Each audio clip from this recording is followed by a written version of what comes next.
we get started with a shanty shant. The sea shanty, if you will. I can't see a shanty. I can see a tea. Speaking of tea, I've been drinking a lot of tea lately. You have? And it reminds me of the Native American chief who loved tea so much he wouldn't drink anything else. And one day he drank over 25 gallons of tea. Yeah? And he died that night. Yeah, they found him dead in his teepee. Yeah. Oh, he did. He did. They did. I mean, because he was.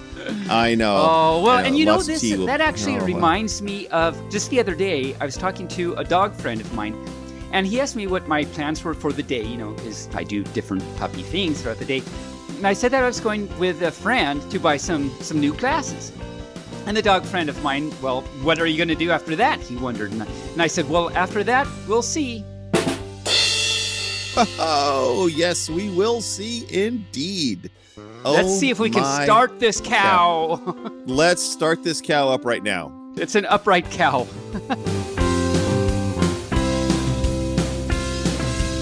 This is Barely Furcasting, featuring Taebyn, an Injured Nerves audio production.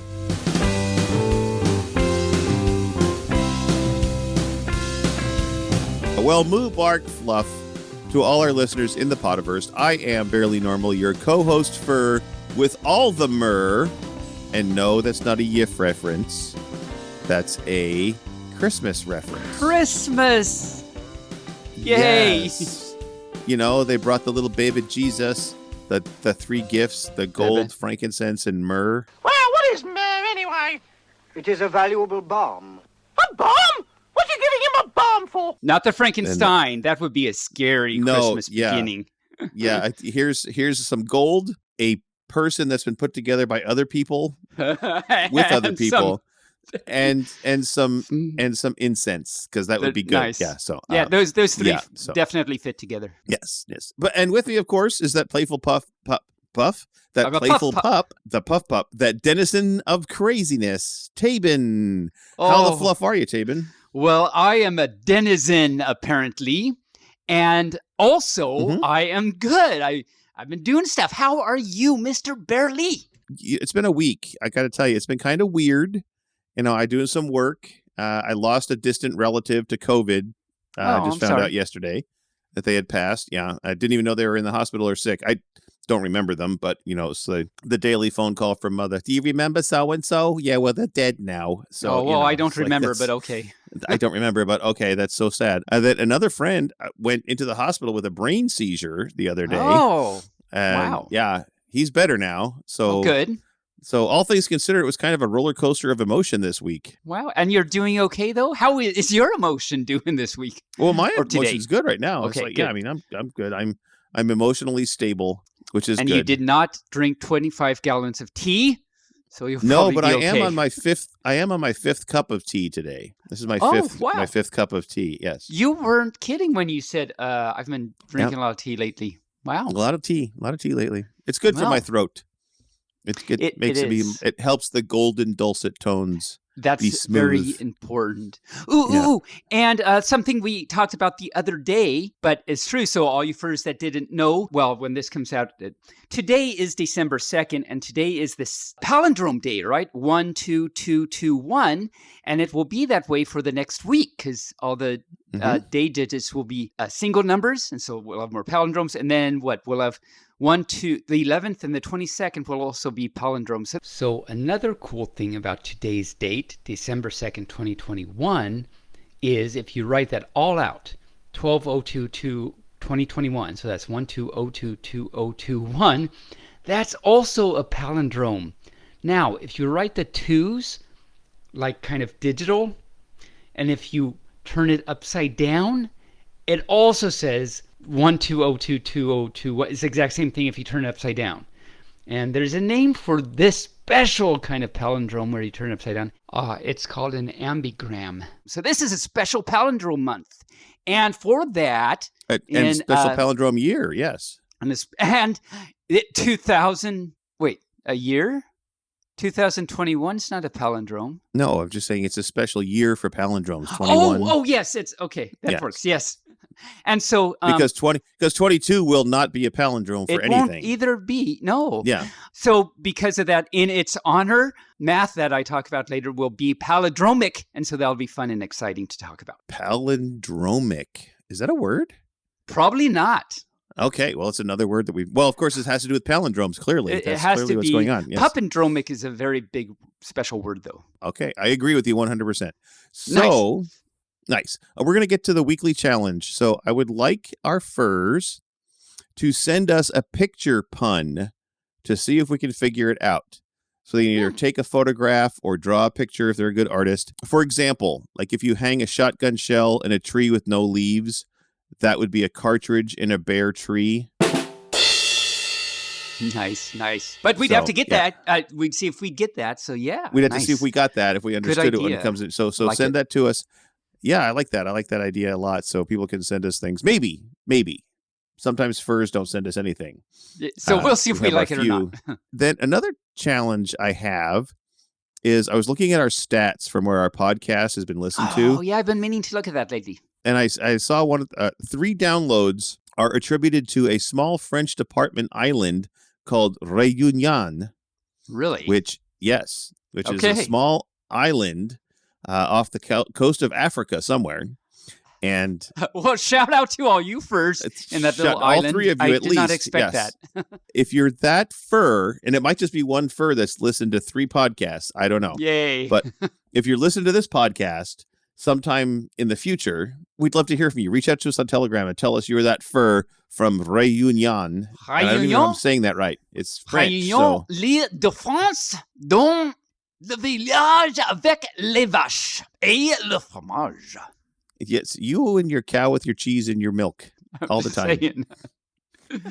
Oh, il faut boire le lait de la vache. Anyway, now your challenge actually for furs spawned me to want to create another second level pun challenge. So I did that. Barely, you are very smart, and I will be extremely jealous about how smart you are if you get this, but I would not be smart if you do get this. So for all you furs, you won't be smart if I get it? Wait a minute. How does that work? How will you not be smart if I don't get it? I don't even know what I said anymore, but you said you wouldn't be smart if I got it. So okay. That's, well, probably that too. So for all you furs, what this is, if you haven't listened before or don't remember, the second level pun is there's a beginning of a pun and then there's a middle, like this answer to that pun, but you don't say that answer. Instead, you say the answer to a pun that is spawned by what you didn't say. So anyway, go back and listen to some examples, but we're going to do an example now and see if Barely can figure it out. And all you furs, you try it too. I'll tell you the thing, push pause, and then see if you can figure out, then unpause, and then we'll see if you got it right. So the second level pun goes, if you're cold, then that's not a cute joke. And now the challenge is to figure out what the connecting pun is. If you're cold, that's not a cute joke. A cute could be small, or it could be like you're cute. Hi, I'm a cutie. Hi. But a cute could be part of the pun. Acute as in tiny or small. But I don't know whether we're going to go that deep. If you're cold, that's not a cute joke. Nope, I can't. My brain's not going to function on that level. So tell us all what the joke is. The pun is, so of course, Eddie Fur, I'm going to tell you the answer now. So if you haven't yet, push pause, try and figure it out. Then when you unpause, I'm going to tell you right now. So the second level pun goes, if you're cold, then sit in the corner because it's 90 degrees. And that's not a cute joke because cold, 90 degrees. And 90 degrees is not a cute angle because a cute angle is smaller than 90 degrees. That's how it goes. See, I knew I kind of had the acute as being small. I saw it. You were getting there. Yep. I was. My bare brain was getting there, but it didn't quite get there. So, but I always think, as I said before, I always think it's kind of just a second level pun. As stated, is if you're cold, then that's not a cute joke. It's like, what are you even talking about? But actually, anyway. But actually, yeah, there's 2 of them. Yes, if you're cold, stand in a corner because it's 90 degrees. And that's not a cute joke. And that's not a cute joke. It's not smaller than 90 degrees. And any fur that says that pun, but that says it's a cute joke, you're lying, because 90 degrees is not, by definition, is not a cute angle. Anyway, that's just my little OCD, mathy puppy brain going off. So if it's not a cute angle, it's an ugly angle. Probably. You don't want those. Yeah. I hate ugly angles. I have a few news items. The first of which is I didn't know where else to put them, but it's just something that happened on Twitter today. So I guess it's kind of a news item. All right. And it's kind of stupid too. I'm just going to let you know it's kind of stupid, but this is what happened, and I feel like I have to tell every fur. So Pilot Chef Poppy Fur on Twitter, he tweets a lot. He tweeted today, I'm here, I think because he just got to MFF because it's this weekend. And he said, I'm here, I'm queer, and I'm ready to drink beer. And then I responded to that into that huge mirror. And just to be clear, I'm a pup, not a steer. But have no fear, for in the next year, I will swing on that chandelier. Oh dear. And that was the very stupid, not important news that I had to tell every fur for whatever reason. And that's a lot. There's a lot going on there. There is a lot going on there. I have a second news item. Okay. Very, very important news item. And involved in this is a blonde. So it's definitely a blonde. Yeah, okay. a very important news item. And so a blonde... the news item goes that a blonde walks into a local library, probably in Pittsburgh or something, but she goes into her local library, and she goes up to the librarian and says, I'll have a cheeseburger, some French fries, and a chocolate shake, please. And well, the librarian, of course, said, I'm sorry, miss, but this is a library. And so the blonde says, oh, I'm sorry. And so she whispers, I'll have a cheeseburger, French fries, and a chocolate shake. And those are my news items. Those are your news items. Yes. Oh, my cow. Oh, my cow. Well, you know what time it is? It is the time on the clock on the wall doesn't say anything. I have to read it because the clock says, clock doesn't say a word. It just looks at you. Why do they say that? It doesn't make sense. Yeah. But it's time for me to post the link for 5-minute furs for fun. 5-minute furs. We'll see if anyone comes in this week. Do we think anyone's going to come in? I haven't heard if anybody's planning on coming in, but we shall see. I mean, that's kind of the point, I guess. They don't need a planet. It's just, they don't need a Pluto either, but if they want a doggy, they will, but we don't need a planet. That was They don't need a planet or a moon. Or a moon. Speaking of moons. Yes. So tonight is December 2nd, and it's a full moon. But is it? The moon is at its furthest point from the planet tonight. So the full moon will be a tiny full moon. It will appear to be smaller than every other full moon that we've seen in the last decade, actually. Really far away. Okay. Yeah, really far away. So I did not know that. If no one's going to hear this on the day we record it, so it really makes no difference. But if you happen to be outside in a place where you could see the sky a week ago, on December 2nd, and you a week ago, tell us that you saw the tiny moon. There we go. It's a tiny moon, I guess. The tiny moon. Anyway, nice. Let's get along, little doggy. Little puppy. You know what the cowboy said? What did the cowboy say? He's saying, I can't get along, little doggy. I can't even get one that's short. So the past today.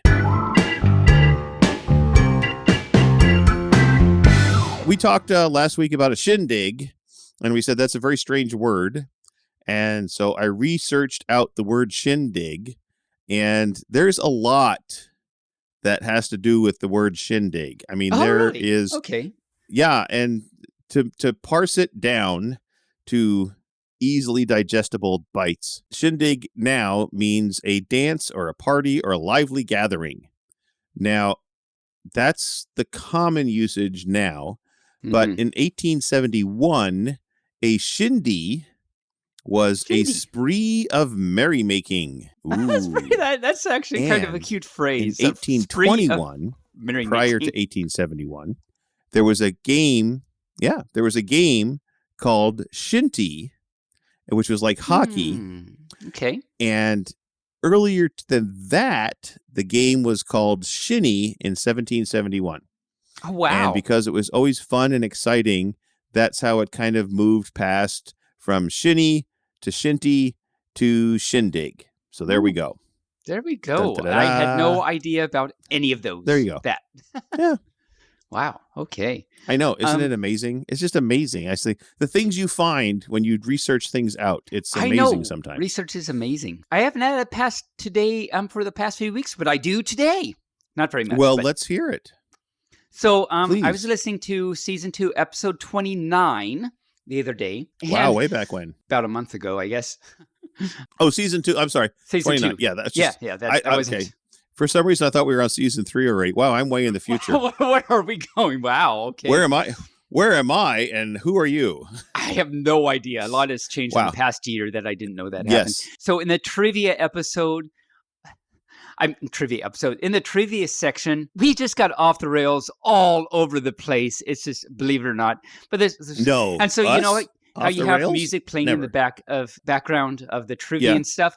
So every time we'd interrupt, like you'd stop the music so that we could like talk about the thing until we got back to the game. So like it started with, you know, we started doing the trivia, and 10 seconds into it, I said, oh, that reminds me of, and so you stop the music. And then I said a thing, then it came back, and then 10 seconds, and there's so much music stopping. It was just hilarious how much the music stopped, actually. And it was funny. And this was actually the episode that one of the interruptions of the trivia was the Doctor Who thing when we started, we did that and went off. And so that definitely got off onto. Anyway, it was funny. And then also because of the Doctor Who, and I only know the old Doctor Who, not the new ones. But of course, you know a lot and everything. So you were just like throwing all these names all over the place, and I had no idea what you were talking about. And it was funny. It was good. And Speaking of Doctor Who, Speaking of Doctor Who, let's just take a segue into Doctor Who. So the new Doctor Who, they have, I think the showrunner this year is trying to make tons of changes to the history and the retcon of Doctor Who. Really? Why would they do that? I think because he's not going to be involved anymore. Oh, and so he's making all these making huge his mark changes. Or something. Oh, yeah. I'm not sure how the new showrunner is going to make any heads or tails of this next series, but wow, they have just made all sorts of changes to the timeline and all sorts of things. So it's going to be interesting. Well, I guess when you're a Time Lord, you can. I mean, you can. Know. What do you think about this? I mean, is it like time, quote unquote, haha, will tell, or do you just not have any thoughts about it yet and you have to wait and see, or are you thinking this is horrible? I'm thinking I'm going to have to wait to see what the new showrunner does next series. How he fixes the storyline that they're doing now is awesome. I have to say, it's very well done, very well written, very deep. In fact, I usually have to watch the episodes twice in order to pick up everything that's going on. Oh, nice. I should be watching this. Why don't I watch this? This is sounding good. Yeah, stuff, but there's going to be some serious retcon next series. Anyway, there we go.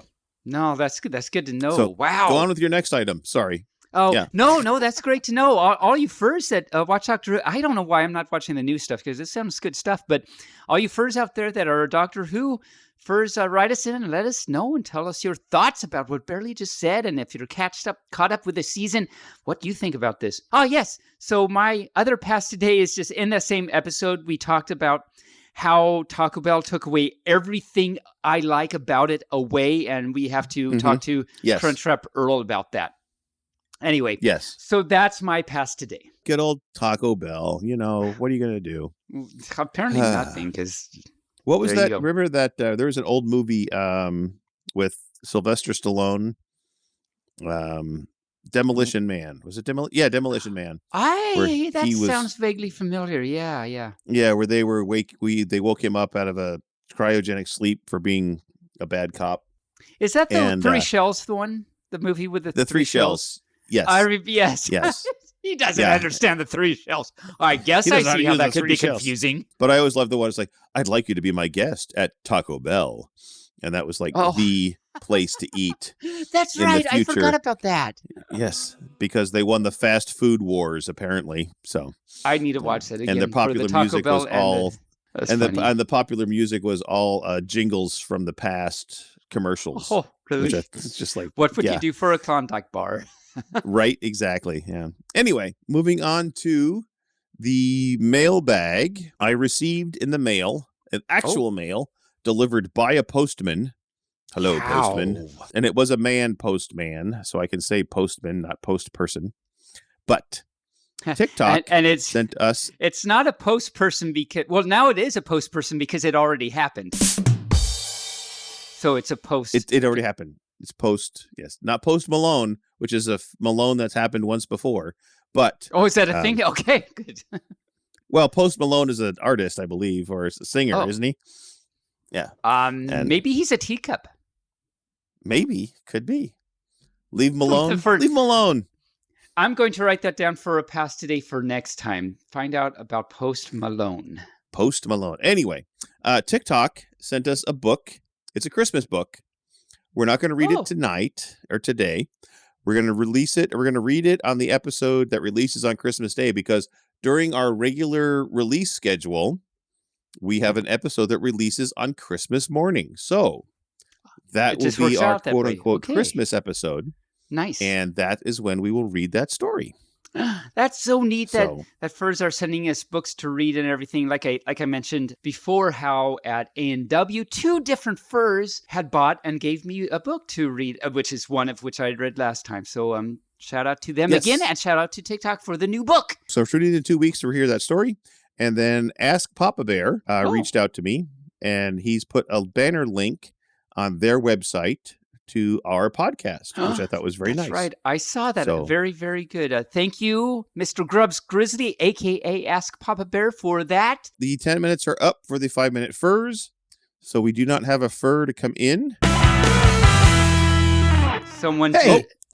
Just at the last minute. Last millisecond. Just squeaked right in, huh? Squeaked right in. I mean, I literally just took the link down.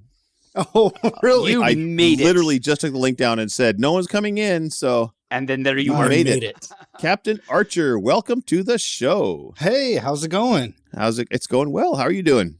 Captain Archer is, by the way, for all you Furs, I was actually just talking about how 2 Furs at A&W, Anthro Northwest, gave me 2 books to read, and Captain Archer here, who just came in, is one of those 2 Furs.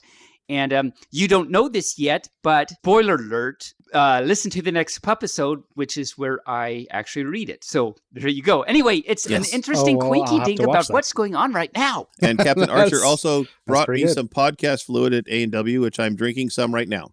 Nice. And how do you like it? I love it. It's great. Yeah. Oh, it's that raspberry strawberry thing or something? No. No. It's peach cobbler moonshine. That's what I meant. That's I get all the fruits mixed up in my puppy Close brain. enough.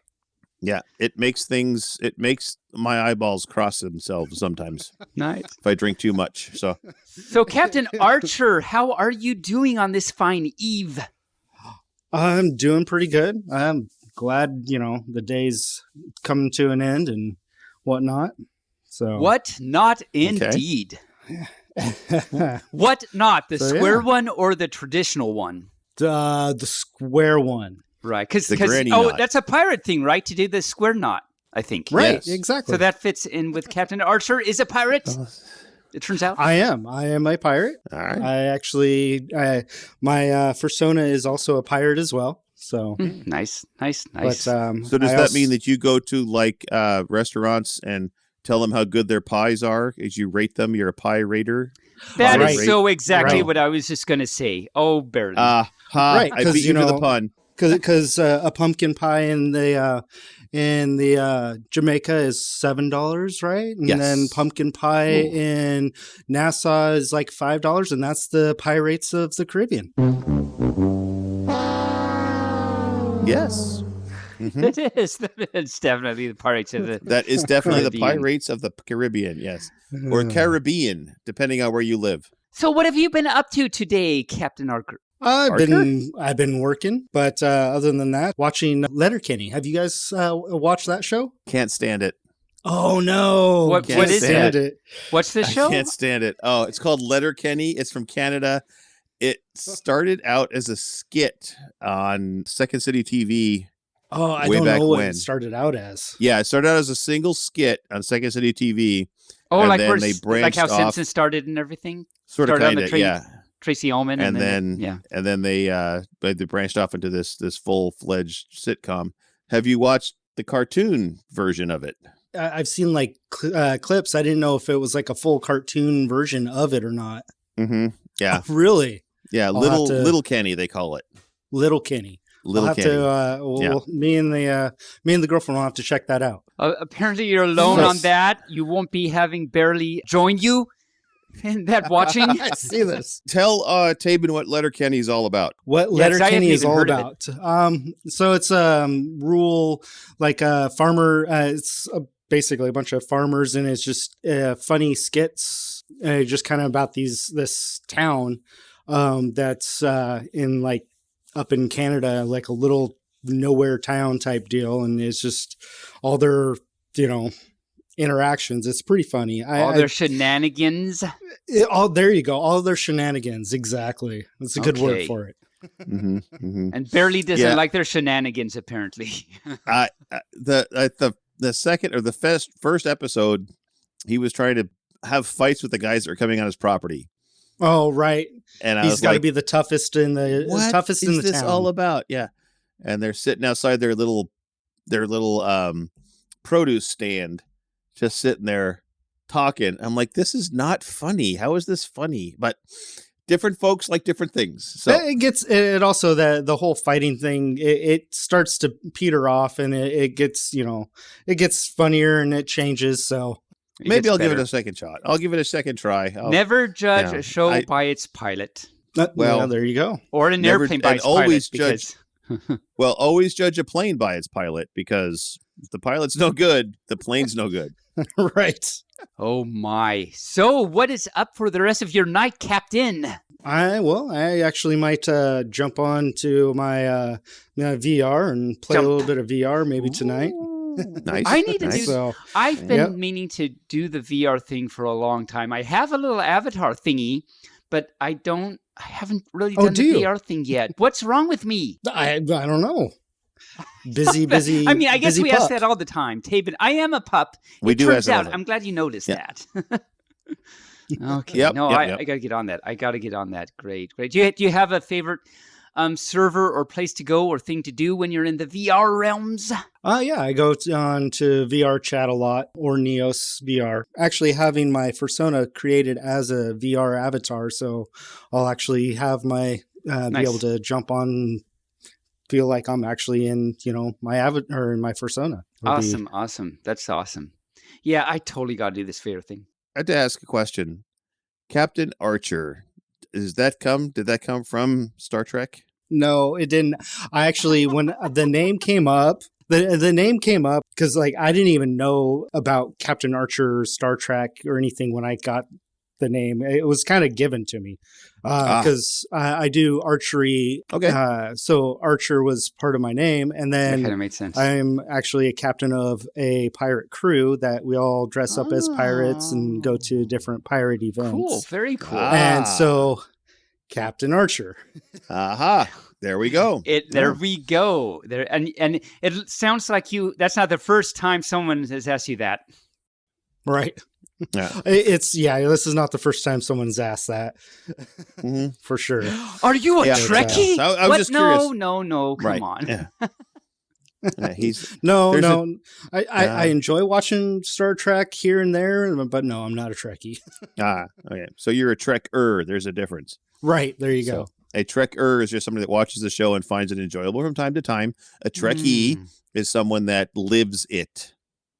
Wears the costumes and everything. So, at A&W, there was 5 furs that had Star Trek uniforms on, which is did they? Wow, you were really doing a crossover there. I saw that. Oh, yeah. Mm-hmm. Wow. Yep.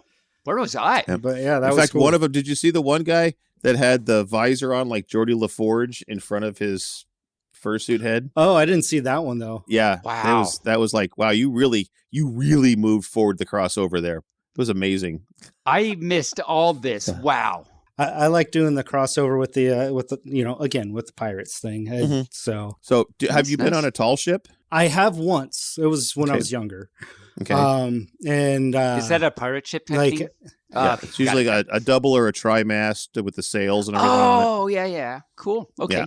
Yeah, my dad's yacht doesn't count. No. No, not quite. Not quite.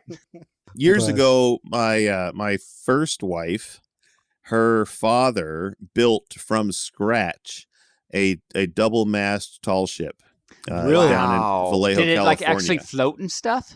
Oh yeah, no, it was Really 60 feet long. Had sleeping arrangements for up to 8 people. Had working cannons on board that he had actually forged. He learned how to smith cannons. Yeah, he learned how to smith the cannons. So he made the cannonballs. He learned all about gold work and did all his own gold inlay and the whole bit. It was called The Witch of Wood, and if you Google that, you'll find lots of pictures of it. Oh, it had, I'm gonna have to do that. Maroon That's awesome. sails. Yeah, same here. It was pretty cool. It was pretty cool. Did he have the captain's log? The captain's log. Stardate had some pretty impressive. Yes, Stardate. Blah blah blah. Had some pretty impressive guests on there. President George Bush spent a week on there. Holy cow! That's amazing. And, and he would actually take people out, and they would actually be working on the ship for a week. You know, hoisting the sails and learning how to cook and do all the stuff. So he had his own crew fire and the everything. cannons and the whole bit. Wow. Well, yeah, but they were people that paid like $1,000 a day to go do this with him. Oh, well, so, okay. It's pretty impressive. A paying crew is pretty good. Yeah. They paid him to learn how to be a crew on a pirate ship. So that's living, I tell you. Yeah. Yep. So, Captain, what do you do for a living? Anything fun? I am a millwright, so I fix machinery. Fix machineries, and then also fix build, keep upkeep on a building. I also kind of fabricate whatever I need to in order to fix the machines that I work on. So you definitely mill, right? Ha. Oh, that was dumb. Right. I did it. Yeah. Nice. Oh, nice, Taebyn. nice. It was a pun. It had to be used. It was there. It It was was just there. sitting I right in picked it. front of you. It had to use it. Yes. So, Low hanging Oh, fruit. Yep. It was So tell us about your fursona. So my fursona is an Avali, space raptors. Essentially, they originated cool. from a game. They originated from a game and then became very popular on VR chat, which is where I was introduced to that species. Okay. My fursona he's a space pirate Avali. His name is Briggs. I mean, I don't have much lore set up for him right now. He's still kind of new, and I'm actually really new to the fandom itself. Cool. But Cool. yeah, I mean, that's the gist of it. Cool. All right. Very All nice. right. Very nice. Well, Taebyn, do you have any more questions for Captain Archer before we cut him loose and let him go back to his pirate life? My only question is, are you going to have a wonderful night in your VR and your other things in this eve? Oh, I am definitely going to have a wonderful night. Nice. Okay, Awesome. then all is good. Awesome. All is good. Well, thanks for joining us, Captain Archer. Our 5 minutes are up. We actually went over 5 minutes, but, it's Lucky always you. fun chatting with our fans. I guess. Lucky you. Oh, You got more yeah. than 5 minutes. Yes, lucky me. Yes. All right. yes. Well, you guys have a great night. Great. All right, Thanks for take care. popping in. We'll All right, talk to thank you next time. Bark. All right. Well, I think it's shiitake time. No, it's not shiitake. Wow. We're doing the rooms for the Wow. mush right now because shiitake mushroom. I don't know. I think we should get to our special guest tonight or today. I don't want to assume your day, whether it's day, Let's morning, not assume evening. the I don't want to date, assume. I don't want to assume your daytime. No, I don't want to assume your daytime. But Chris, the comedy bunny, is going to join us. Yay, Chris. Yes, wonderful, Chris. I happened to only find out about Chris at BLFC recently when she opened for the Pepper Coyote show. I can talk. No, I can't. And no, we thought she was so great that Rain, as you know, reached out and wanted to see if she'd be on the show. And she did. So let's talk to Chris the Bunny.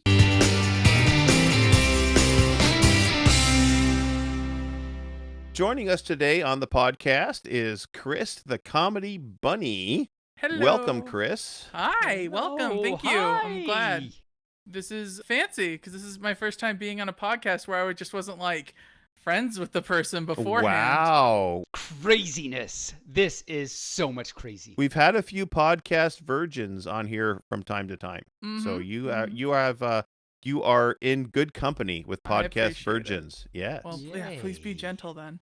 Okay, we will be gentle. I have me gentle pauses. You had me sign paperwork and stuff. I got scared. I was like, "Whoa, this is like professional." It's very professional. Yes, we had you sign What's going paperwork. on? It's very. I was like, Are these actual furries making me do this? That just doesn't sound right. Right. I was like, "Oh, I don't know. I don't know about all this." All right. So Taebyn. Hi. Hi. Do you have some questions for Chris? I do.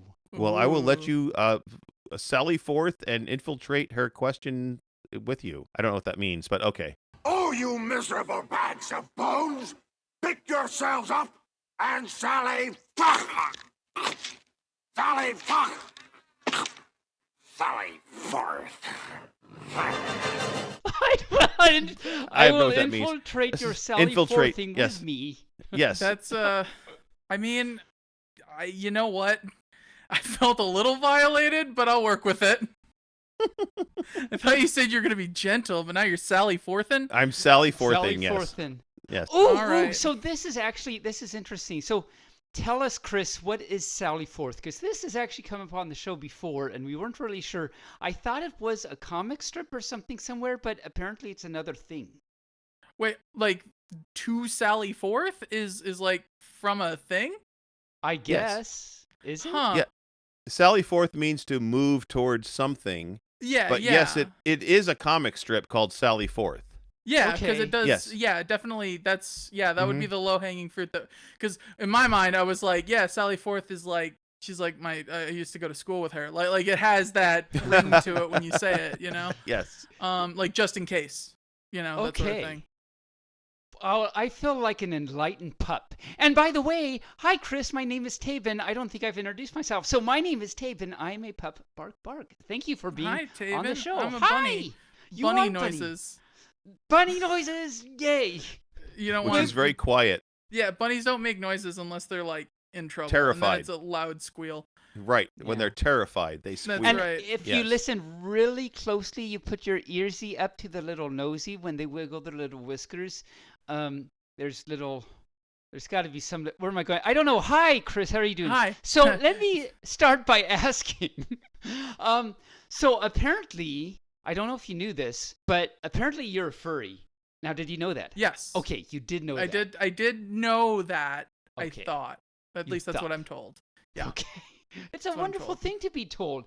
And in your universe where you realize that you that you are a furry, how long have you been a furry and in the fandom? Okay, well, that's I appreciate that you break that question up because it is like two things. Because like for me, I like had a furry character. You know, I had a fursona when I was like a teenager, and like I had, you know, I knew what furries were, and I knew furry art, and I found a lot of furry art, but I wasn't like involved in anything in that sense. I didn't really have like furry friends, or like I wasn't involved in any community and activities or anything like that. So like that was, you know, so technically I've been a furry forever. Forever. My first fursona was a husky because people called me husky and I didn't interpret it correct. My little neurodivergent brain was like, "You're husky," and I was like, "So like I'm a dog?" And they're like, "No, you're just fat." Oh no! Oh wow! It was a bummer. Wow. It's fine. That is a bummer. Yeah, I just didn't know. Like, I mean, I thought it was like, "Oh, I'm like a dog, yay!" Yay! Yeah. My first persona was a husky, but then eventually I moved to bunny when I started kind of getting more involved in the actual community. Nice. And realizing what you actually are. It's true. It's a progress. It's a process. It was the ears. It was the ears that got me. I like that bunny ears can be hair, and it makes me happy.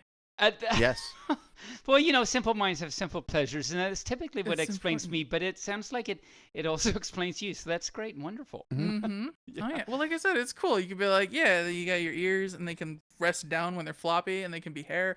It's a good design choice. It's fancy. It's very flexible and versatile like that. Mhm. So speaking of which, then tell us a little bit more about your persona. My persona is Christine C. Bunny. Christine Comedy Bunny, and she's a little cartoon rabbit girl who has who has very bright colors, who some might describe as a sparkle dog, but I don't really feel that way. Let's not go that way. Yeah. Like I said, it's weird that way. But like I said, and she lives in a world where she hangs out with all of her little friends and does cool adventures. And then there's also me, which is like it's like a division of sorts. There's like two tiers of it. It's very confusing, honestly. Wow. I am a Yes. confusey pup already. This is amazing. Yes, it gets weird because, like I said, there's the me version, which is like me, and then there's the other version that you would see in most of my work. I mean, they're more or less the same, but like I'm like, there's not like too many hard rules about the difference between the two, but little things. I see. Little It's little subtleties. things. Little bunny teas Little bunnities. or something.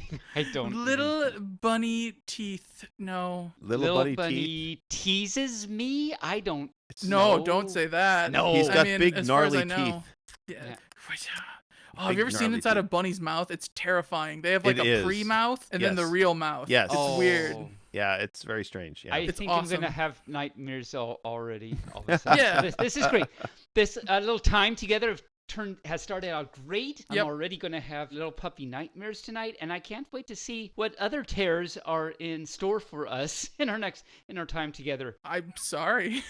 So I guess speaking of that, Mhm. your comedy. I didn't mean to, I like, hope my comedy isn't terrifying. That would be a bummer. It would be.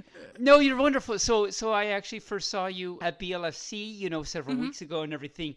And it was great and not terrifying. Good. Good. So we're back on stable ground now. So let's talk about your comedy then. So what brought you to comedy? How long have you been doing it? Have you always wanted to be a stand-up comic and all that good stuff? Okay, so comedy's kind of always been my go-to answer. I always liked comedy more. I've always been drawn to it. Just because I've been drawn to traditional theater most of my life. Mhm. I was a pretty hardcore theater kid in middle school and early high school, and so like I was really into the idea of vaudeville and like two-man stand-up and like very classic comedy. Vaudeville, yes. Vaudeville has a more than complicated history in the American, historical standards, but to keep it simple, vaudeville is that like suspenders, top hat, fast talking energy. Yeah.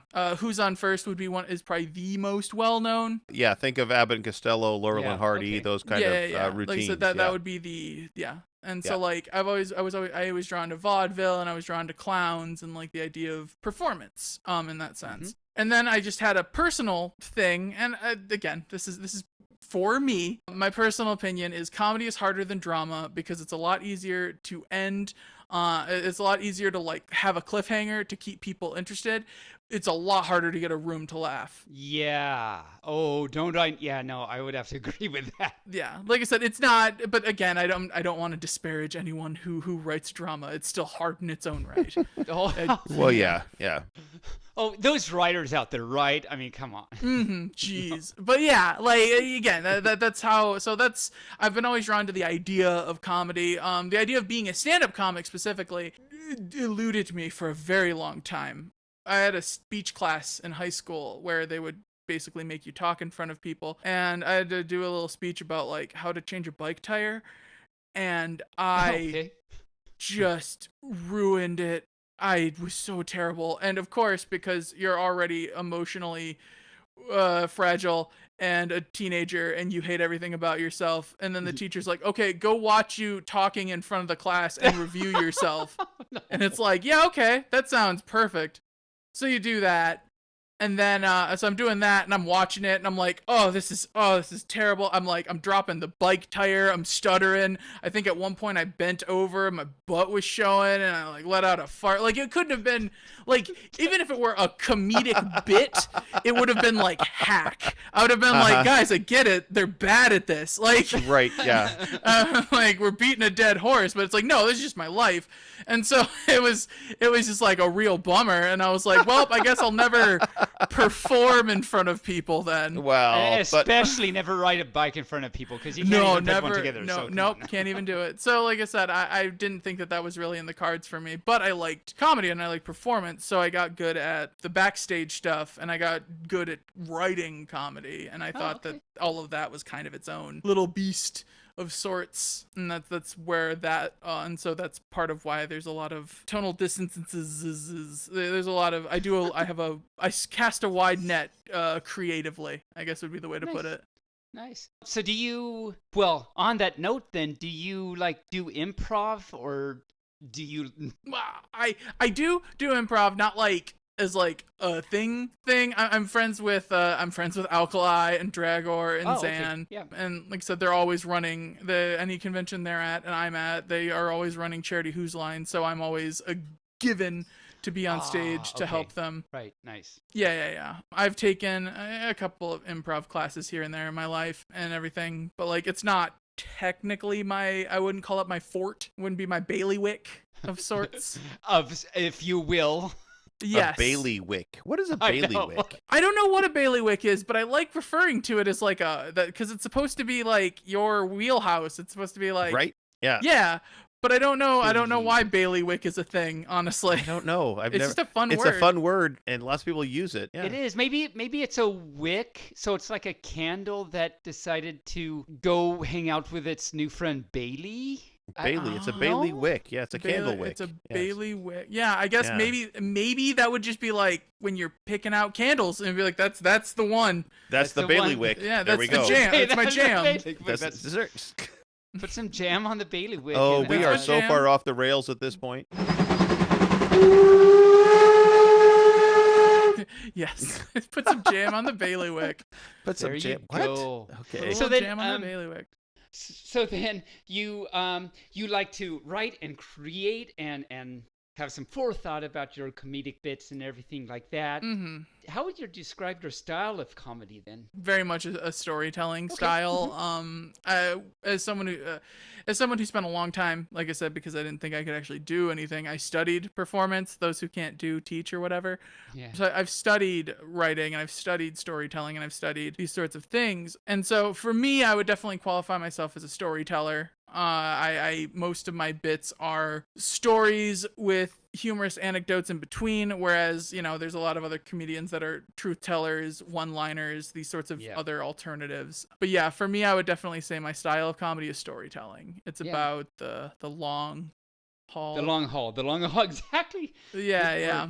Yeah, and that's what you did at BLFC when I saw you, so I can verify that what you say is correct. I took 10 minutes to tell one story. You're right. One story that could have been probably told in 45 seconds. So you're very good at what you do. Truly. Yeah. Well, I'm either good or bad at what I do. It doesn't mean that 10 minutes is a long time. It's true. It's really true. But again, if people were laughing, I guess it's good then. Everyone around me was pretty excited about it. So you did great. I think. Oh, thank you. So how do you come up with your material? I think different furs, different comedians, have different ways of doing things. So sometimes, it might just come to them. Sometimes they spend a lot of time on it. Sometimes they might go out and try and experience life and see what they see out in their city or whatever and bring back some inspiration with them. So how do you get your material? What's your process? Well, I mean, it varies a little bit depending on the project I'm working on, but ultimately it kind of all comes from trauma. Not quite, but a lot. I mean, it comes from just experience. As you said, the idea of experiencing the world, that's more my style because of my own personal, neuroses and the way my brain's wired. And again, my personal experience, I kind of don't experience the world. witness it. Okay. And like stuff happens to me, but like stuff happens to me, and of course I'm involved in it, obviously, like at like a boots on the ground level. Of course I'm involved, but like in my brain I tend to process these things through like through a narrative lens. Okay. And so like the idea is, if I were to go get, like for example, I have on a comedy album I made, I did one joke, I've also told it on stage, but I did one joke where I was just going to get what is it called? Fast food. There it is. I was going to go with fast food. That's a hard word. That's like bailiwick. That's a very hard word. Yeah, yes. It's a complicated word. But like I said, I was going to get fast food, and I pull up to the thing, and the lady's like, "Hey, how's it going?" And she said, "Would you like to donate $1 to kids to change a kid's life?" And instead of just like, "Oh yes, this kid is like a thing and I could donate to it," my first thought was like, okay, well that wording's ambiguous. Is it positive or negative? Like, I want to know, like, I could donate $1 and it's like, I could change a kid's life, but is it good or bad? Right. And which kid is it? Yeah, like, which one? Like, I don't know which kid it is. Tell me the kid that I'm changing their life. Yeah, I've met some pretty mean kids. I don't know if I want to change their life. Yeah, or if I do.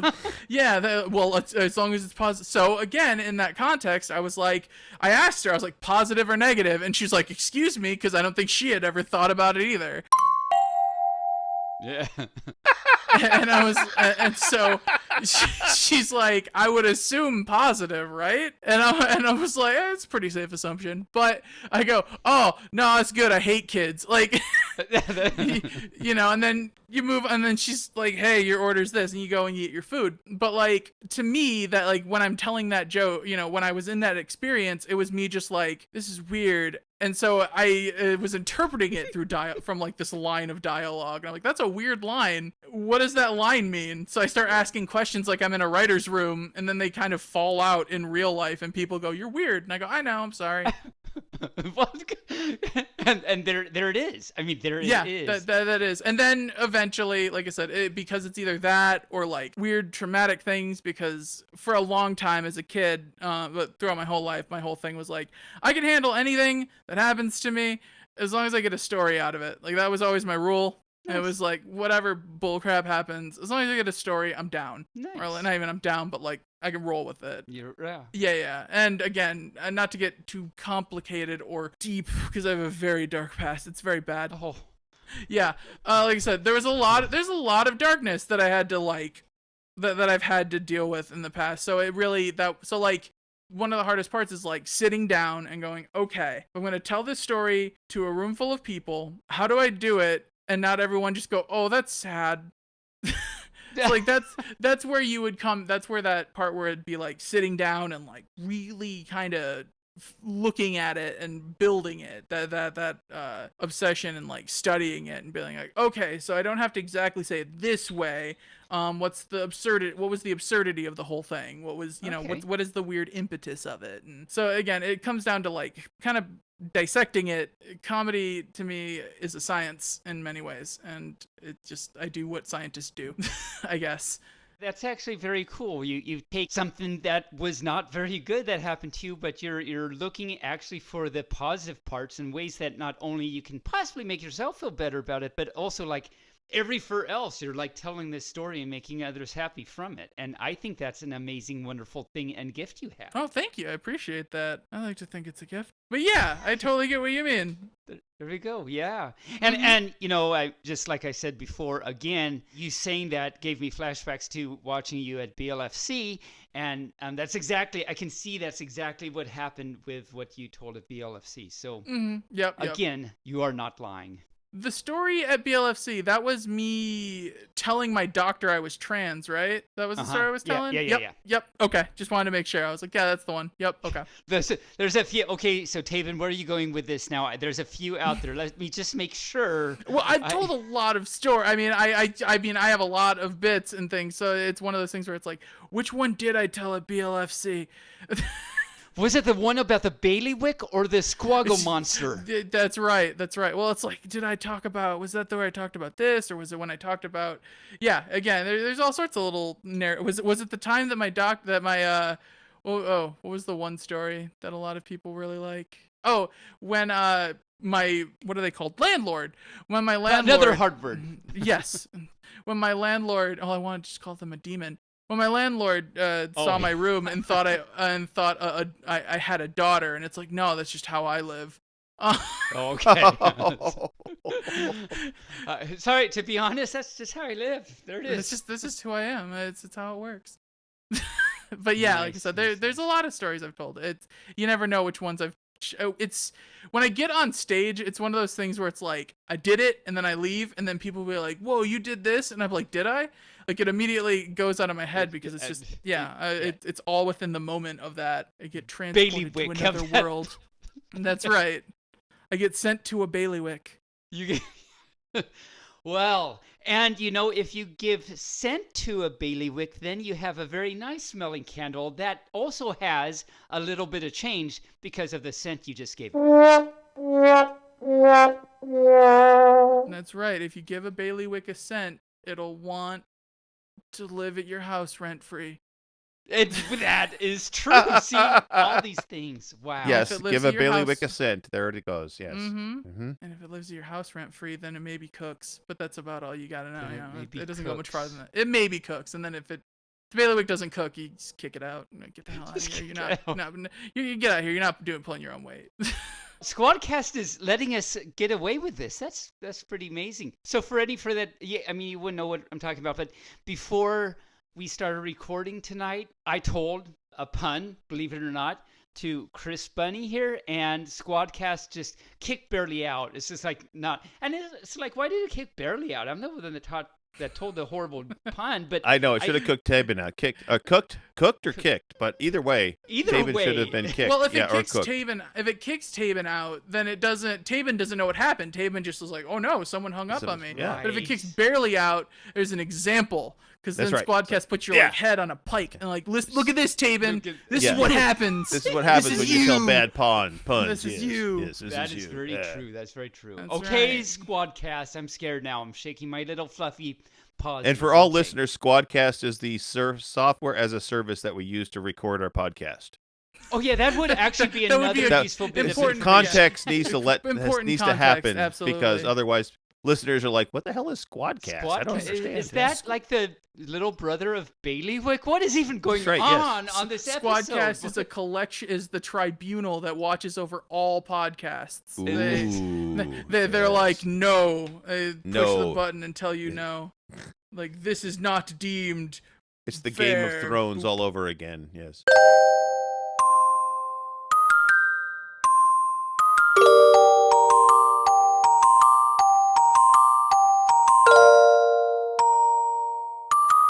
That's right.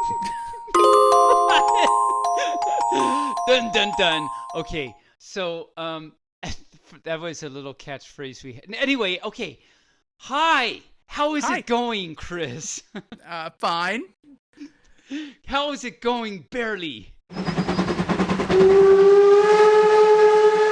Well, it's good, but we need to get back on track.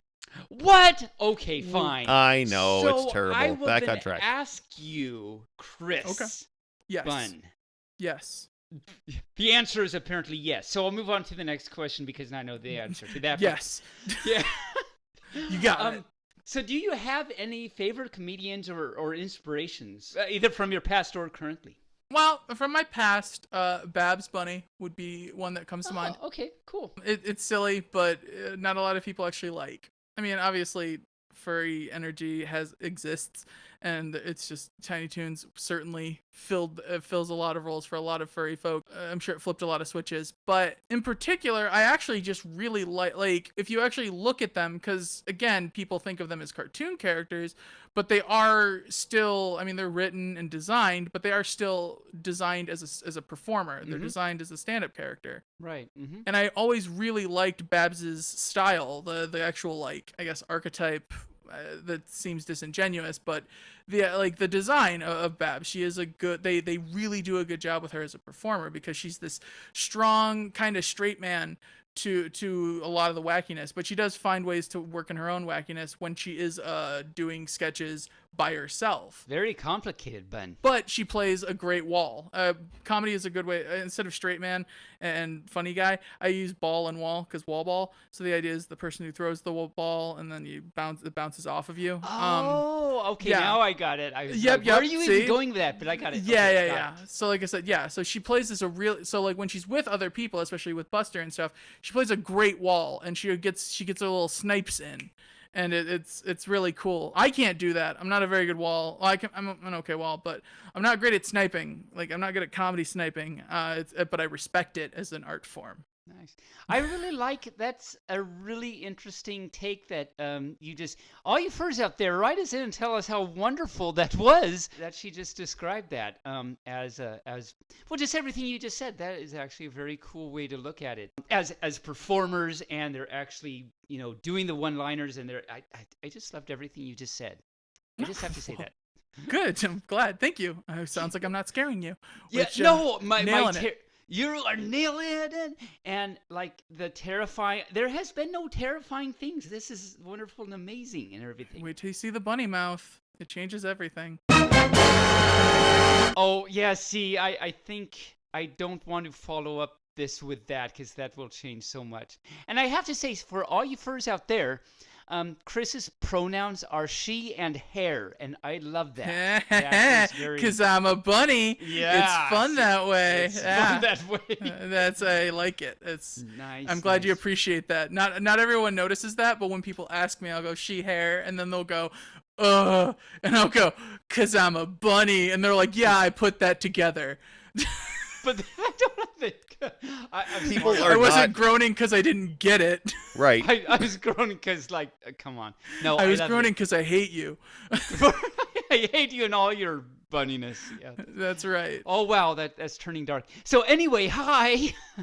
So what about other comedians? Are you into like Louis C.K., Abbott and Costello?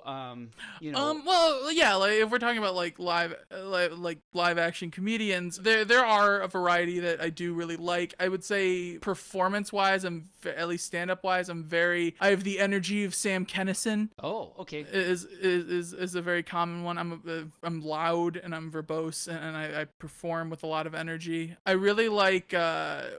Goodness, what is his name? No one knows his name, and that's part of the sad thing.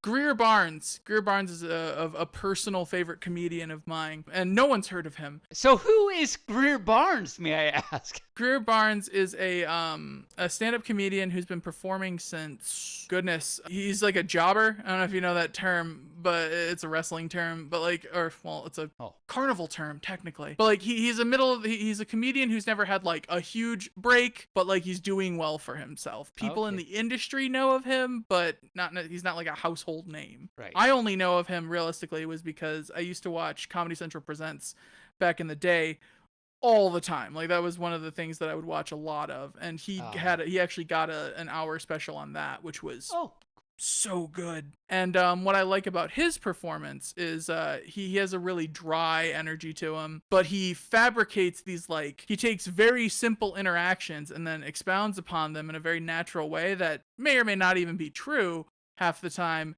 but like he fabricates this world and brings you into this absurd world with him, but he's calm the whole time. So he's just like, so you're just kind of like laughing along with the absurdity. Not to mention he does a lot of sound effects with his work. So there's like, he does one bit that it's one of, I think it was his closer in that one, but he's told on other stages. He's all like, be on the lookout for suspicious looking activity. He's like, I live in Harlem. There's a lot of stuff that would constitute suspicious looking activity.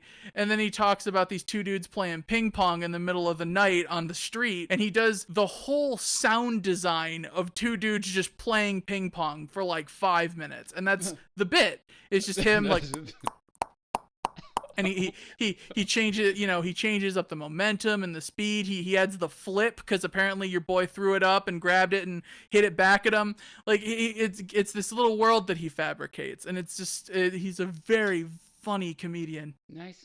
Well, so I guess now I have to make sure we all know what's his name again. We'll have to check him out. Greer Barnes.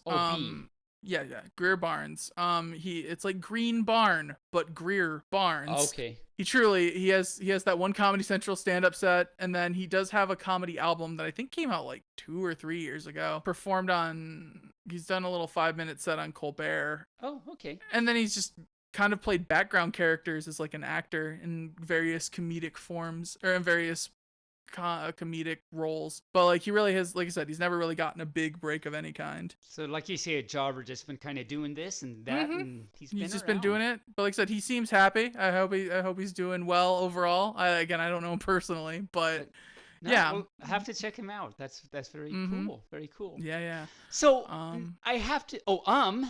No, go for it. Hi. I will keep talking forever if you don't interrupt me. It's very bad. Sometimes, sometimes, what is it? I've had more than one person come up to me and tell me, talking to you is a bit like going to a lecture. And I'm like, that's, I think, a compliment. I'm going to take it as a compliment because I can't handle another insult. Exactly. No, definitely roll with those punches, I tell you. That's Chris. right. So then I have to ask, because I'm sure this follows, what is your favorite or one of your favorite jokes? Like, in general? Like street joke, do you mean? Like your classic, like, 1-2? Or do you mean like a stand-up joke? Either or. Either. Oh, okay. There's all kinds of them. Yeah. Certainly. I could share with you a couple of my favorite, like, bar jokes, I think is another way to put it. One I like, it's very short, is why did the cowboy have a wiener dog? I don't know, Chris. Please let us know. 'Cause someone told him to get along, little doggy. It's just like a cute joke, because it's like adorable. The wiener dog's got a little hat. Yeah, it's got a little hat. It's even got a little hat. That's it's got a little hat. It's got to have a little hat. It's cute that way. Got a little hat. Little hat. Yeah. But like I said, that's one of my favorite. A slightly longer one would be, I was drunk at a bar and he's all like, oh, I need to get going home. And he goes to stand up and falls onto his face. And everyone's like, oh gosh, sir, are you okay? Are you okay? He's like, yeah, I just gotta get outside, get some fresh air, and I'll be fine. And so he kind of crawls his way outside. He gets outside. He tries to prop himself up and stand up outside. Boom, flat on his face again. Bunch of people are like, oh my gosh, sir, you just ate the concrete. Are you okay? Are you okay? And he's like, oh yeah, no, I only live a couple of blocks. I just gotta get there and I'll be fine. I just gotta get home and I'll be fine. And so he kind of crawls his way home, crawls up the stairs, gets inside, tries to fumbles with his keys, and a passerby sees him fall flat on his face into the front door. And a guy goes, and he's like, oh my God, dude, are you all right? And he's like, yeah, no, I just gotta get upstairs, get in my bed, and I'll be fine. And so he crawls his way upstairs, crawls into bed, and the next morning he wakes up groggy, lost, confused, and his wife goes, you were at the pub drinking last night, weren't you? And he goes, how do you know that? And she goes, 'cause you left your damn wheelchair there.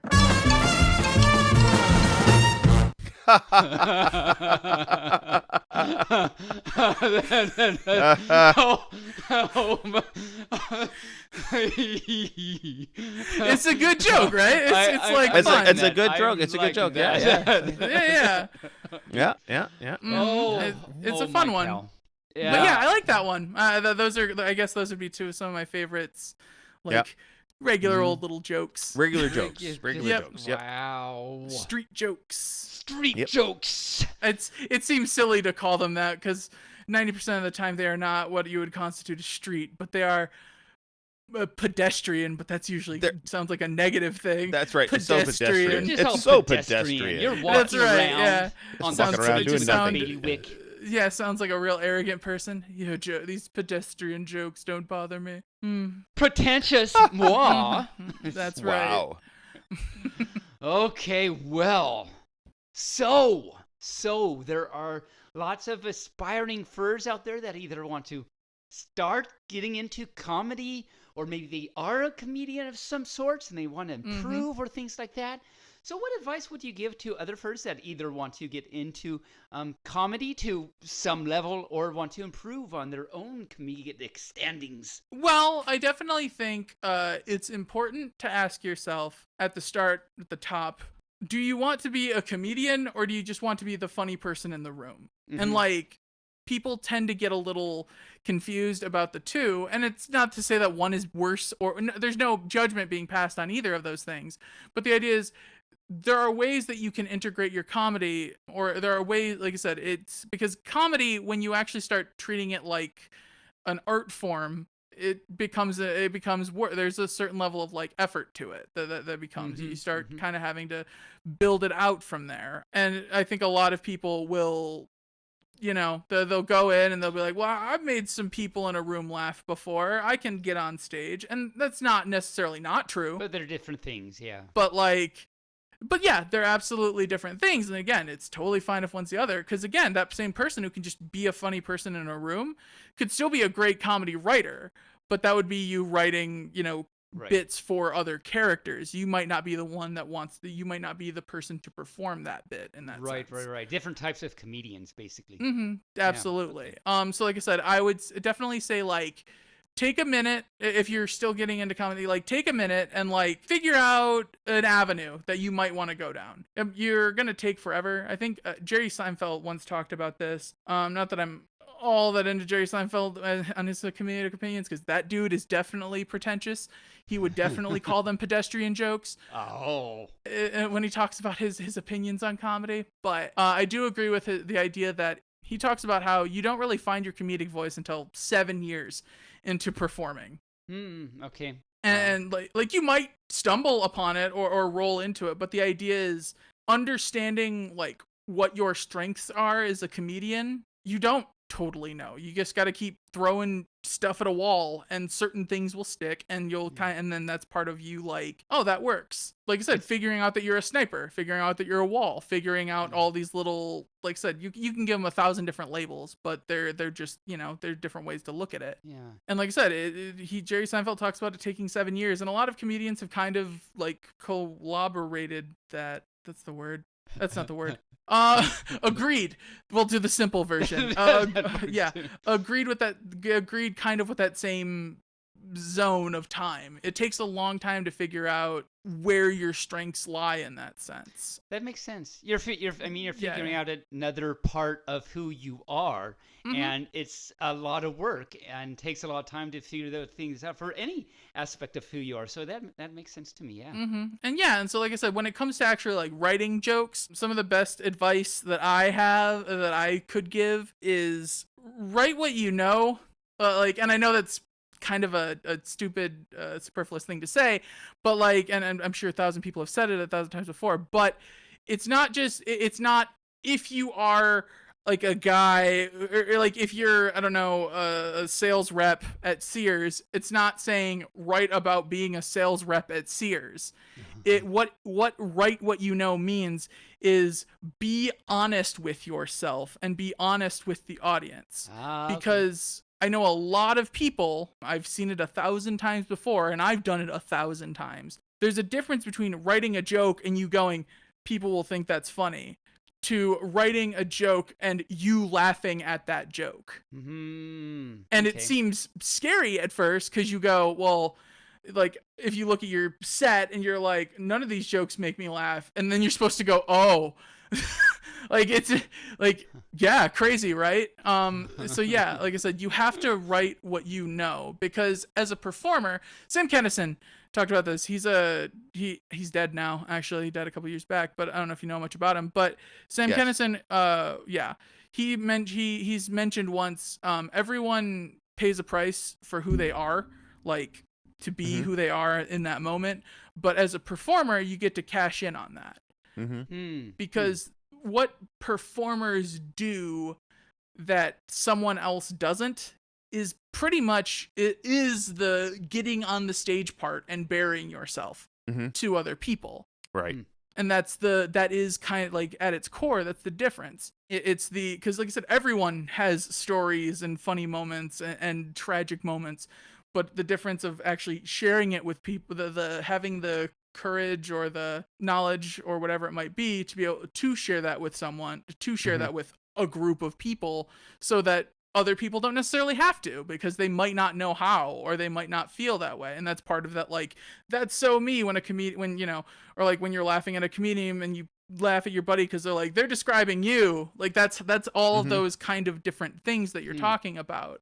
Right. So the importance of writing what you know really comes down to it's being on honest footing with yourself as a performer and knowing what you're doing. And finding a way to bare your soul, and again, that seems a bit extreme, but there is technically a simpler version of that, where it's just be honest on stage. I see. Right. Yeah. I see. Did you ever watch the show on? I think it's on Prime, The Marvelous Mrs. Maisel. No, I have not seen Marvelous Mrs. Maisel. You should watch it, because it's about her coming to terms with being a stand-up comedian. Oh, And interesting. it's really funny because her husband is trying to be a stand-up comedian, and she's taking notes all the time for him about what jokes work and what jokes don't. And then she gets drunk one night and just grabs the microphone and just starts kitching, and it's just hilarious. Very nice. That's And awesome. she becomes What's that called again? the stand-up. The Marvelous Mrs. Maisel. Marvelous It's Mrs. awesome. Maisel. It's on Prime. So Nice. Awesome. So, Yeah, so you it's should a more watch that. current yes, show? it's very current. It's last Okay. couple of years. Yeah. Oh, wow. Okay, cool. So, cool. Interesting. I'm making a note right now. Yeah. So Learning something. We're all learning like many things here. That's amazing. CEUs are earned often on our show. I always am on the lookout to watch new things. I watch a lot of things. It would be my second passion. Yes. Speaking of watching lots of things, where can we, us furs out here, find and see your comedy? And, so like social media, you mentioned you have a comedy album. So where can we get access to all that? Oh, yeah. That segue was like butter. I like that. That was Yeah. smooth. There's a variety of places. I do have a comedy album. I made a comedy album in like a month at the start of the first batch of pandemic in 2020. So it's a bit of a fever album, but it's there. It's not quite. It's not entirely off the rails. But it is. There is a bit of a manicness to it, of like, I don't know what's going on, the world's on fire, I'm gonna make a comedy album before I die. Okay. Yes, exactly.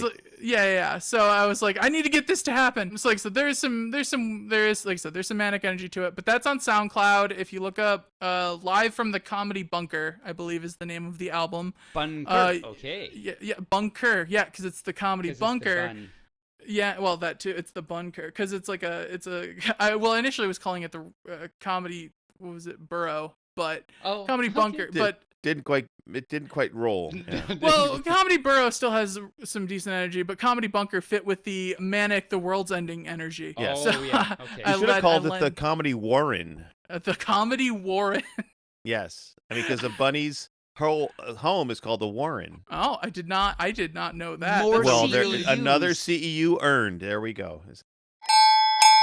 That is fancy. Yeah. But it's not pedestrian.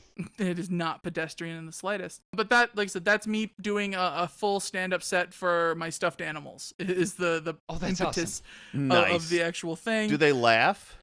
They do. No, I debated. I tried having a laugh track in it, and it wasn't quite working. Work. No.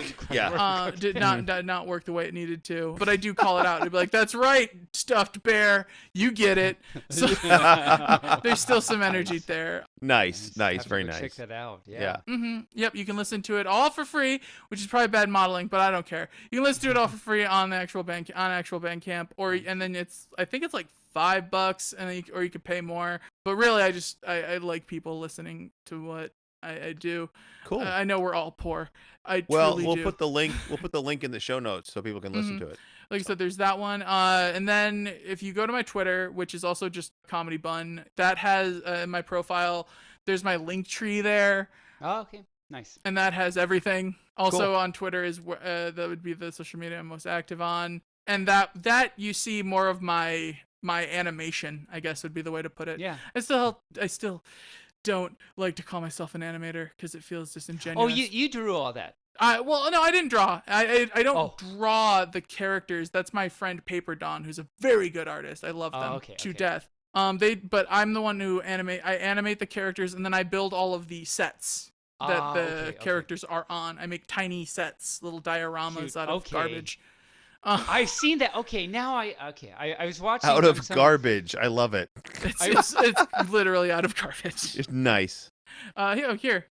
This is one of the things I made. It's a little fence on. I saw the little fence. You sent me a picture of that. I saw the little and then this is an arcade cabinet I made for a project I'm working on. That's awesome. Yep, all out of cardboard and garbage. Nice. So, no, very, very creative. Yeah, I was watching some of your videos the other day on YouTube and your Twitter, and so now that explains all of that. Yes. So yeah, your link tree, that's great to go. And and so you do other places we can see you. You do go to cons sometimes, and do you ever do like full shows, or do you do just the little introductory bits like I saw you at BLFC? Oh, okay. So yes, you're asking if I have my own, if I can stand on my own 2 feet, or if I just ride coattails? We'll go with that. Yeah, sure. Yeah. No, I do. I have done my own shows at various conventions here and there. They're a lot weirder because I'm the one in charge, so it gets really weird. But primarily, I am just kind of a guest star on performances. When Boozy was doing his late show, he would always have me on doing a set or whatever it is. Oh, nice. Yep. Just before the last, in 2019, he had me, the last time I was on stage until basically when you saw me, was I did a puppet show for Boozy's late show. Okay. Which was fun. But I do actually have a live show that I want to bring to conventions in the works right now. It'll have I'm trying to think of a decent way to put the elevator pitch, but it's basically has the same energy as a kid's show, but it's about the importance of consent in the furry fandom. It's very weird. Again, okay. Yeah. It sounds like a very eclectic type of a mixture. Yeah, I'll have a puppet. I'll be doing a 2-man stand-up by myself with a puppet. So like I said, it has its own energy to it, certainly. Right. Yeah. But yeah, I'm going to be looking forward to that. Yeah. Yeah. As far as conventions I go to, First Squared, MCFC, what's some other MFF, Anthrocon. Mostly East Coast things. Mostly East Coast. I live in Michigan, so it's a lot easier for me to go to those ones. Yeah. And of course you were at BLFC. That was my first BLFC actually. Oh, really? So, okay. Yeah. It was really fun. I had a great time. I was really everyone who I perform with, it was always like, you got to come to BLFC. It's great. And I was like, well, when I can. Yeah. When I got the money. That's exactly the truth of it. It's like when I can afford it. So like I said, that was all fun. So like I said, that was really fun. I would definitely go back again, money permitting. But yeah, so like I said, mostly East Coast conventions. You'll find me doing something. Usually if it's not charity, it's not helping with charity, it's stand up, or if it's not doing stand up, it's other things. I've helped with AV a lot too, but that's not really something you see. Just to help make sure your lights are good. Well, we'll definitely have to check. I'll be looking forward to seeing more of your stuff. And so, speaking of needing money and everything, how can we support you? AKA Ko-Fi, Patreon, things like that. Yeah. Okay, so yeah, you could again, all that's in my link tree on my Twitter, but I have a Patreon. That's also Comedy Bun. Like I said, search Comedy Bun on Google, and I dominate the first two pages, which is good, and then it turns into some weird like comedy group from like Switzerland or something. It's very odd. It gets weird. Yeah, right? That face right there. That was the face I made. I was like, this is okay, sure. Didn't know who I was competing with. But yeah, so Comedy Buns from Switzerland. Yeah, it's a weird one. Yeah, so, sure, like you betcha. Yeah. Yep. But sure. yes, you can go to my page. You can go to my Patreon. Since I don't like draw, it's hard to have like go to my Patreon and you'll get these things.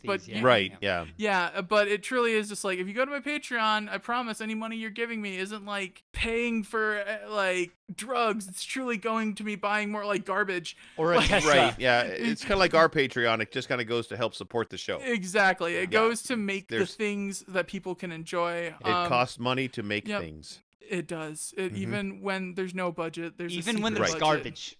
Right. Even when it's garbage, I have to find the garbage. You have to find the garbage. Sometimes you have to buy the garbage. I have to pay for the glue to put the garbage together. That's right. Yes.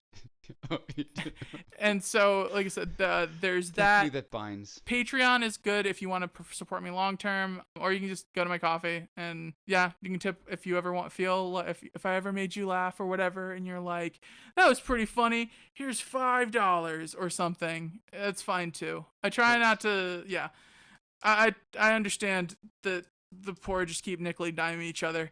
I understand the struggle. Absolutely. The struggle is real, yes. The struggle is real. Absolutely. So I truly appreciate any help that can be offered whenever it is offered. Yeah. Nice. And so Chris, is there anything else that you would like our listeners to know about you? Know about me? Or something. Okay. Final words, I suppose, would be the way to put it. Sure, your parting shot. What's your parting shot for the fans and the listeners? Okay. I tend to live my life based on 3 rules, and nobody has to follow them. These just work for me, but they work well for me, which is rule 1, don't be a dick. Easiest thing in the world. Everyone knows what a dick is. They're like, oh, guys being a dick. Don't be a dick. Rule 1, don't be a dick. Rule 2. Good rule 1, yeah. Follow your bliss. Just follow it. Don't be afraid to like fail, and just follow your bliss, whatever that is in the moment. It doesn't have to be your bliss forever. It can be your bliss for that moment. And then rule 3 is just kind of keep your third rule open, because sometimes you got to fight a bear. And I mean, if you're like fighting a bear, you might need to be a dick to the bear to win. And it's like, okay, true. So you can break rule 1 because there's a bear fight going on. Yeah, that's like true. I said, keep your third rule open. The world is like I said, the world's chaos exclusively. So yeah, be flexible. Understand that not everything works in every situation. But absolutely, rule 1 and 2 have served me well generally. That's good. That's great. Generally, it's better than hardly at all. So yeah, that's great. Exactly. Yes, or privately, or corporally, or sergeantly, but generally good. Yes. Generally. Yes. Corporally. Corporally. Corporal That's Lee. another Remember person. Corporal Lee? He was a nice guy. Yeah, I knew He was him. a nice guy. He would spend a lot of time in the kitchen peeling pets. potatoes. But he was friends with Justin Case. Just in case, and Sergeant, whatever. Anyway, well, thank you. Sally Forth. Yeah, Sally Forth. That's the callback I was going for. There we go. There, all the way back around. Yeah. And Bailey Wick. And yes, Bailey Wick. Remember Bailey Wick? She was a great girl. Anyway, well, thanks for coming on our show. It's been a great pleasure having you on the show. Thank you for having me. Appreciate it. We thoroughly enjoyed your time with us today. And hopefully that we'll see you again at some cons. Of course. And hopefully we'll see you. Are you going to go to BLFC in June? I'm hoping. We'll see. That's still on the fence, but we'll see. Hopefully BLFC in June, and then my next con is MFF. I'll be at MFF. Nice. Right? Very good. Next weekend. I don't even know if this is out by then. So it is not. This will come out on the 11th of December. So there it is. Yeah. You will be done with MFF by the time I will this have rolls been out. at MFF for everyone. I'm in the future right now.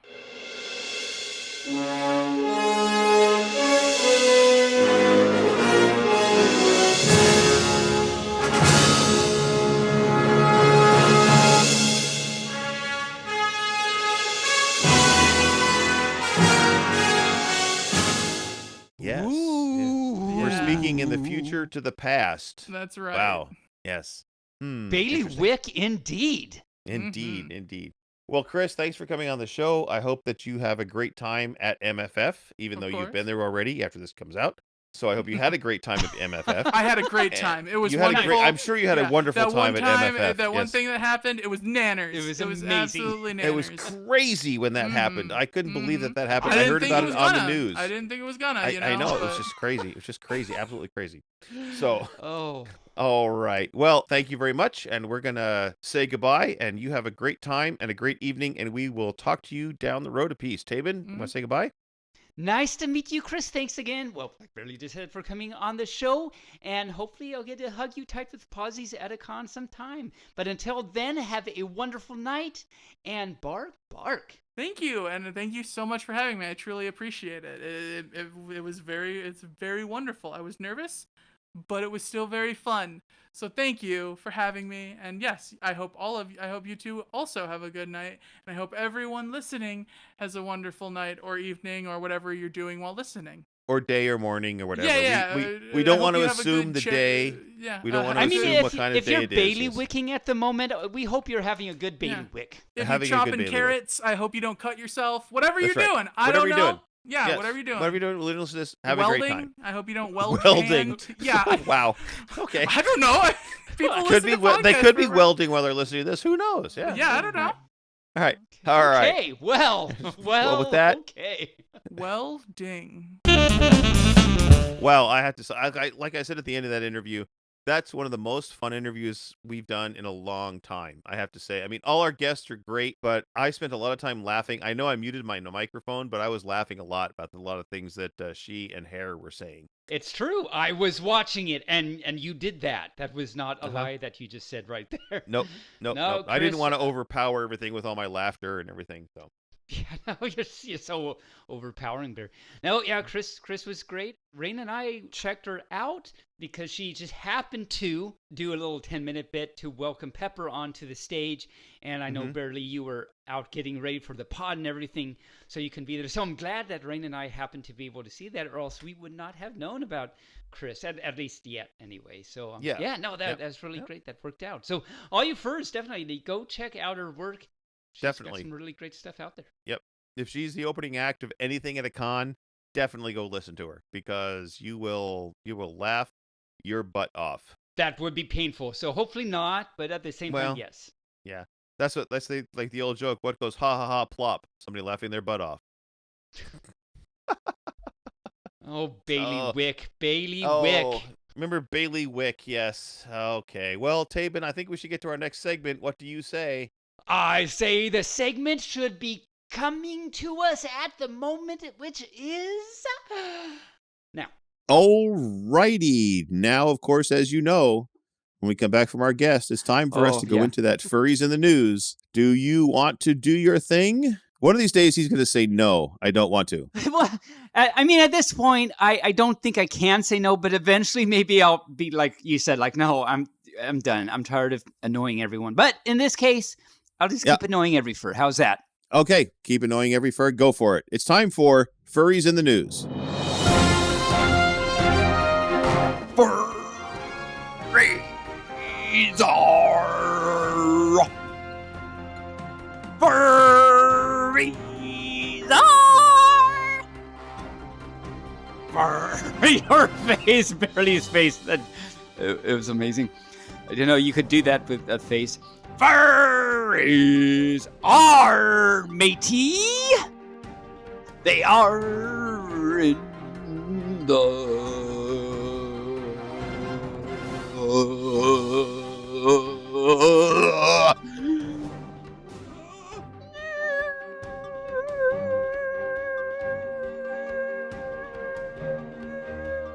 It's okay, I'll stop that bark. Wow. And that's a thing that just happened, and wow. We can't take it back. No, we can't take it back. I could edit it all out, though. But you could.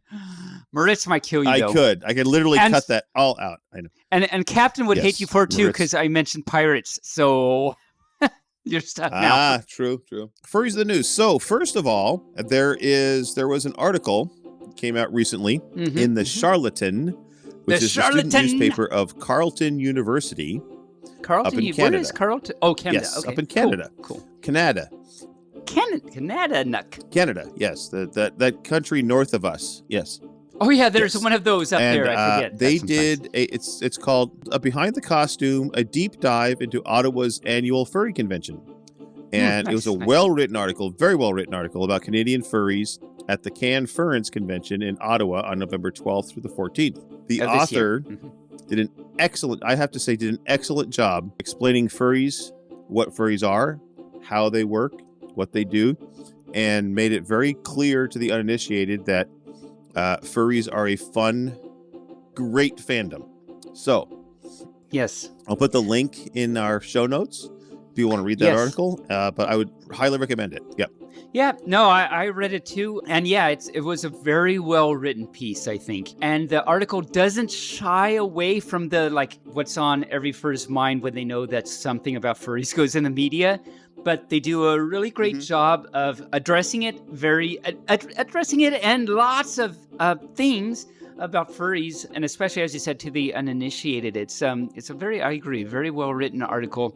And so all you furries, go check it out. Let us know what you think about it. And then there's a new book out. It's a full color graphic novel available December, written and illustrated by Peter and Mary Hoya or Hoey. Are they furries? They're not. Oh, okay. It's a Katie Edwards type thing. Their new book, it's kind of, from their article, pushing the boundaries of their dazzling and unique narrative style. It's called Animal Stories. Okay. Weaves together 6 short stories exploring the mysterious relationship between humans and other animals. Oh, For example, very interesting. A girl who keeps pigeons starts receiving messages from a new bird in her flock. It's not a new kid on the block, but it's a new bird in the flock. I can hear the Bird Street Boys now singing it. The Bird Street Boys. A ship's crew rescues a dog, only to find far stranger things in the sea around them. Oh. There is a reincarnated cat with criminal intentions. Oh, kitty. Yes, a reincarnated cat. That's not a kitty. A parrot who leads a revolution. Oh. And like a any good squirrel pirate. Who, pirate. Yes, yes, a pirate. Tis a pirate that leads a revolution, yes. And a squirrel who tempts a woman in a beautiful garden glade. Oh. So, drawing inspiration from Aesop's fables, film noir, and the Old Testament, Peter and Maria Hoey employ their singular and sophisticated visual storytelling to create a new set of modern animal tales for modern times. Cool. Very, very cool. So there you go. This sounds good to check out. If any of you furs out there check this out, write us in and let us know what you think about it. This sounds very interesting. And I must say, when I'm going to try to find it and read it. When you just talked about the parrot in your pirate voice, for whatever reason, what popped in my mind was, like a hump, like a snow hill, it is Moby Dick. I don't know why I thought that, but can't help but think that. Anyway, Yar. Very cool, very cool. Yar! We have no upcoming events that are. We've talked about some that are coming up, but we've already talked about them. But I wanted to mention that we talked a couple weeks ago about Furvester coming up in Germany. Oh, yeah. Well, it's been canceled. Oh, right, because Germany and like restrictions and stuff, I assume. Yeah, all the new restrictions. Their website didn't say anything other than, we are now canceled. So it's like, well, there it is. Okay. I mean, what else are you going to say? Yeah, so any fur out there that was going to go to Furvester, I'm so sorry. I know you must be bummered, as it were. So we hug you tight with pauses from afar about it.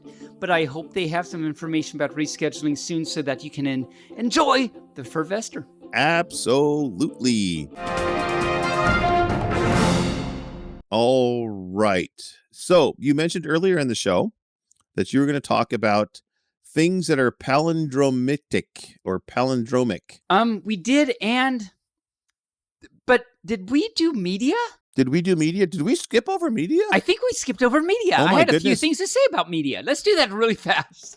We did skip over media. I think it's because the thing? last millisecond, 5-minute first just got all crazy, so we got all out of sorts, is what happened. Yes. All right.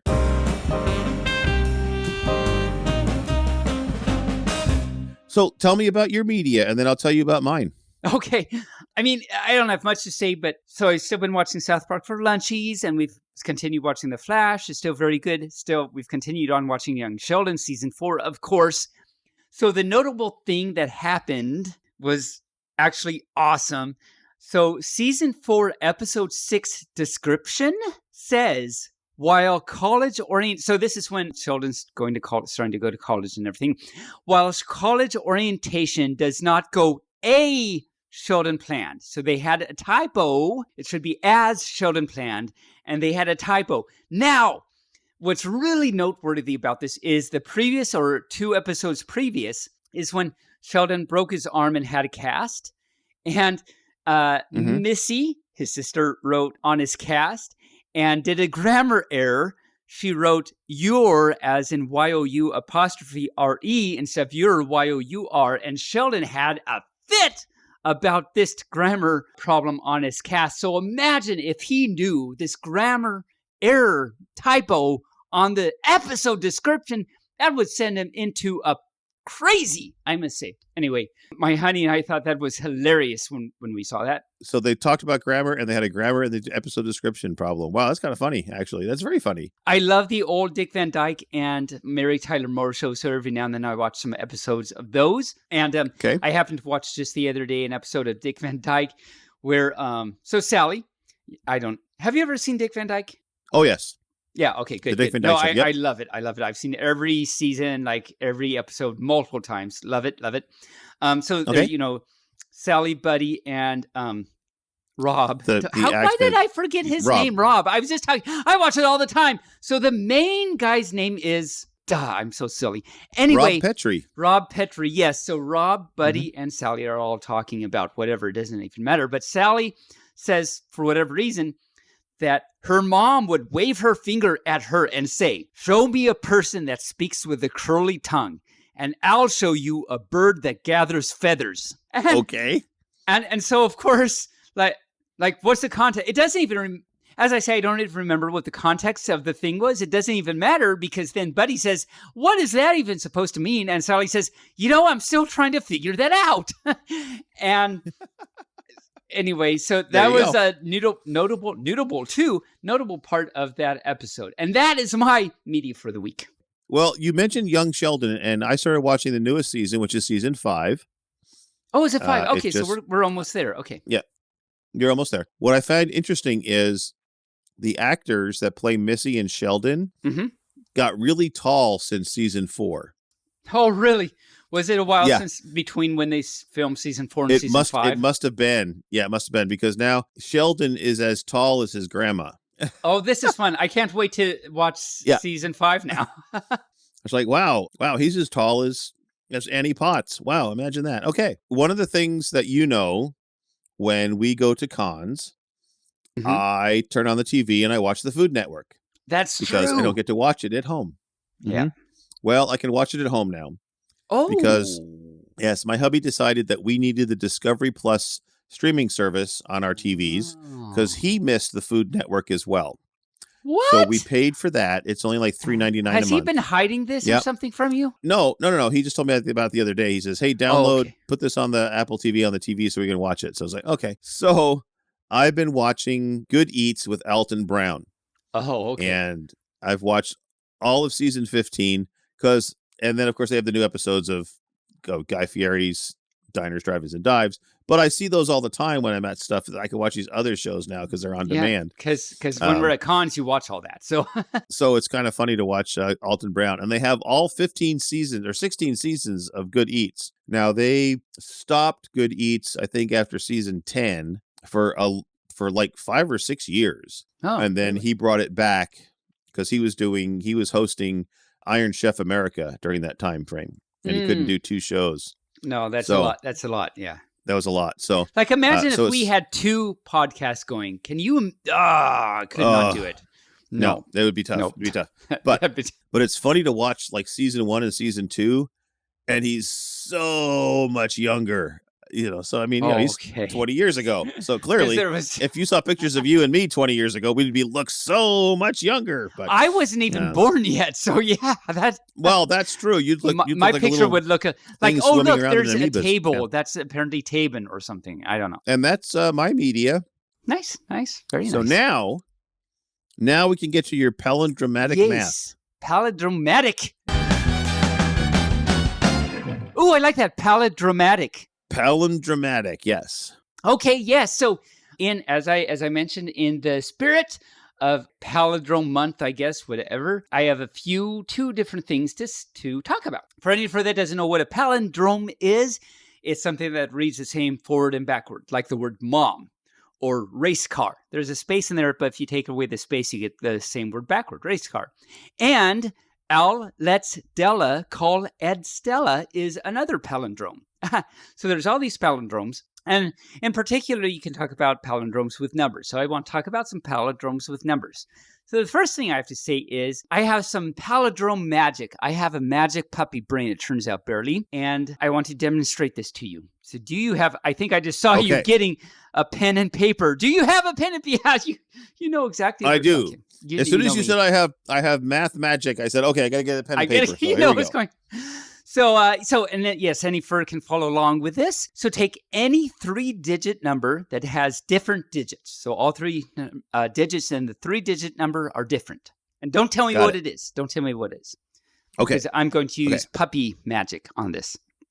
Puppy magic. Take that 3-digit number, reverse the order, and subtract the smaller number from the greater of the original one. Okay, got it. Okay. Now, so you have another 3-digit number. If you end up with a 2-digit number, just put a prefix of a 0 in front so that you end up with 3 digits. Okay. I still got so now reverse. Okay, so it doesn't matter. So reverse those digits and add it this time to what you just got, what you reversed. Now, when you do that, my puppy senses say. I think you have the number 1088. No, wait. No, 1091. No. Puppy senses say you actually have the number 1089. I do, in fact, have the number 1089.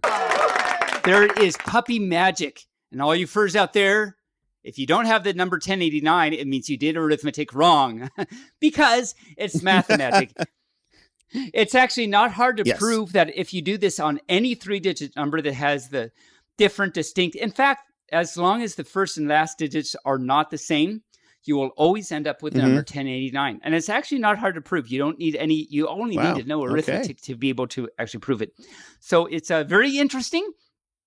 And I'm putting it in this palindrome thing because we're doing things, reversing numbers and stuff. Fun fact about the number 1089, by the way, the language code 1089 in rich text format indicates that the text is in Swahili. Really? Okay. So I hope that's useful to some for someday. So that was one thing, and I hope that one thing was at least interesting because I've got another thing, which is, I hope, also interesting to you. Okay. Well, let's hear it. And now this is actually more specifically about palindromes. So take any positive integer that is not a palindrome. Any I think. If you, I'm going to show you some examples so you actually don't have to write this down. But if you take any positive number that's not a palindrome, reverse the digits and add it to that original number. Do that. If what you get is not a palindrome, keep doing it and see what happens. So for example, don't start with the number 88 because it's already a palindrome. So, start with the number 87. Right. Actually, so you can write this down, see what you get barely. So start with the number 87 and reverse the digits and add those. What do you get? 165. Yes, right. Okay, so take that 160. It's now a palindrome. So take that 165, reverse the digits, add them. What do you get? 6 to 726. Right. Now we're almost done. Do the same thing. Take the 7 to 26. So reverse it again. Yep. Okay. And add them. What do you get? 1453. Check your arithmetic really quick. Okay. So 87, then you add 78. So that's 15. That's 165. Then you go 561. That becomes 6, 12, 726. Yes. Then you go 627. 6 and 7 is 13. Carry the 1. That's 5. 13. That's 1453. My math is good. I think it should be 1353. It should be 1353 because 2 and 2 and 4 and 1 is 5. You don't carry a 1 when you have a 5. You don't carry a 1. You don't carry a 1. No, it's 1353. Sorry. Yay, we learn things here. Look at this. We're always learning CEUs. Okay, dude, one more time and check your arithmetic. See, it's good arithmetic practice, dude. One more time.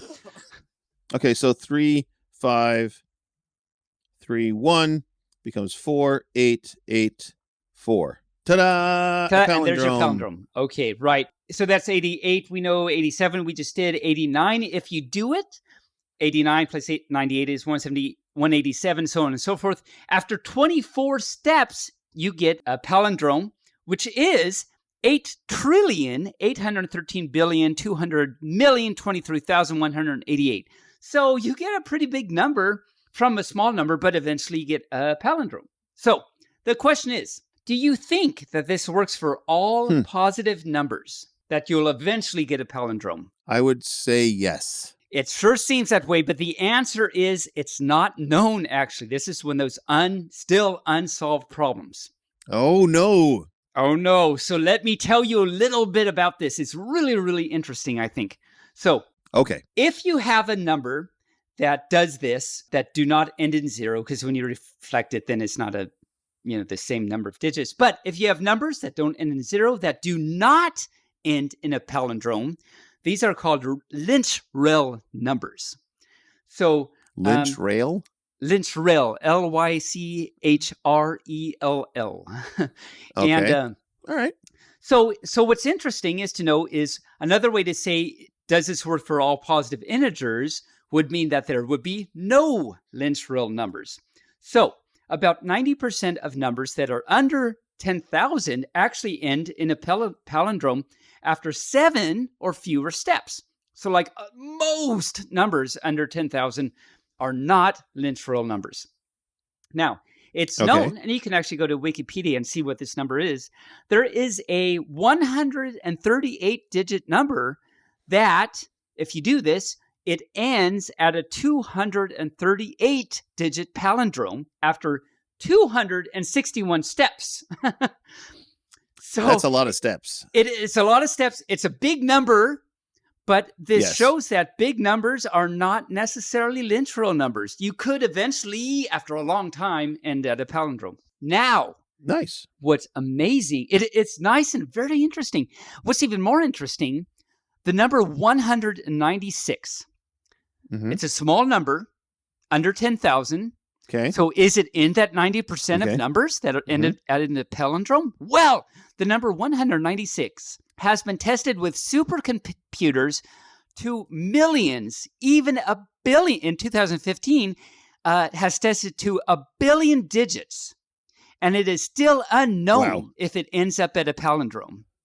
So the little number 196 is a number that is still not known if it eventually ends up at a palindrome. So then the question is, like these Lynch-Rel numbers that do not end up at a palindrome, do they even exist? We do not know if there exists a single Lynch-Rel number. 196 is the smallest candidate. Everything below 196 we know ends up as a palindrome. So this is still an open problem. Even supercomputers haven't been able to help us out with this. So it's very interesting and very cool. And that is my math for the week. Kudos to Palindrome Month. Palindrome Month of December of 2021. What else could we talk about? I don't know. So I think we had a long interview with not Colin Bunny, Comedy Bunny. We did. Colin Bunny's never been on the show. So Colin Bunny's. We should have him on the show. I know Colin Bunny. We should have him on the show. I know Colin Bunny real well. He should be on the show. Anyway, we had a nice conversation with Chris, the Comedy Bunny, and we've had a long conversation with Captain Archer, and I think we should probably just close this out. We've had a long conversation together. We have. I think we should close this out. We're at the end again. I don't know how it happened that we got here this far down the hours. I mean, we're an hour and a half already. It's crazy. Crazy, I tell you. Do you know what this means? What does this mean, Mr. Barely? This means we have to say goodbye. Oh, sad pup. Parting is such sweet sorrow. I know. Mm-hmm. But especially if you're parting your hair, HARE. See what I did there? Because we had a bunny on the show. That's bunny. That's right. Yeah. Hey. Oh, but anyway, thanks to all our friends and furs and creatures out there in the Podiverse that listen to us. We know you have a choice in podcasts, and thank you for listening to ours. It's a pleasure to serve you, and we glad you choose ours. English speak good, I will do. Yeah, I will you. I don't know.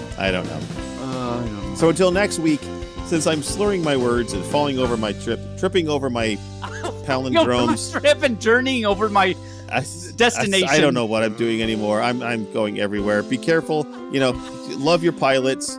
Treat your pilots well. But I'm going to say to everybody, Moobarkfluff and stay furry. Taebyn, close us out.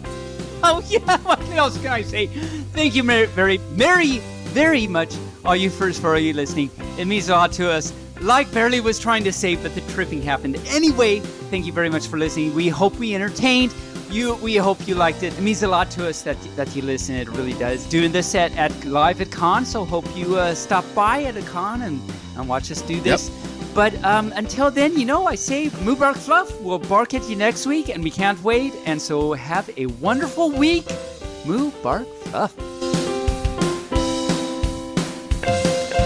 Barely Furcasting is an Injured Nerve studio production and is found on all major podcast platforms or can be heard directly at barelyfurcasting.com. The opinions expressed here are those of the hosts and their guests, and no commercial compensation is granted. The Furcast is produced, recorded, and directed by me, Barely Normal, aka Mike Vegan, and is edited by myself and our associate editors Rain Raccoon and Bixby Wolf. This week's interview was edited by Rain Raccoon. Opening and closing theme music, as well as some interstitial music, was created for Injured Nerves Productions for the use on the podcast by Reg Day with Damian Tanuki. If you would like to hear more music by Reg Day, you can search for Tweezer Beak on Bandcamp or Hoop Loop Tunes on SoundCloud. Other interstitial and background music by Shane Ivers through SilvermanSound.com, Gator Tots on SoundCloud.com, and the YouTube Free Use Library. If you would like to send us a message, you can do so via email at barelyfurcasting@gmail.com or on our Telegram chat at BFFTchat, on Twitter, on our Facebook page, or on the barelyfurcasting.com webpage. You can help support the show through donations at kofi.com/barelyfurcasting or through Patreon at patreon.com/barelyfurcasting. Thanks for listening. We hope you come back and listen next week.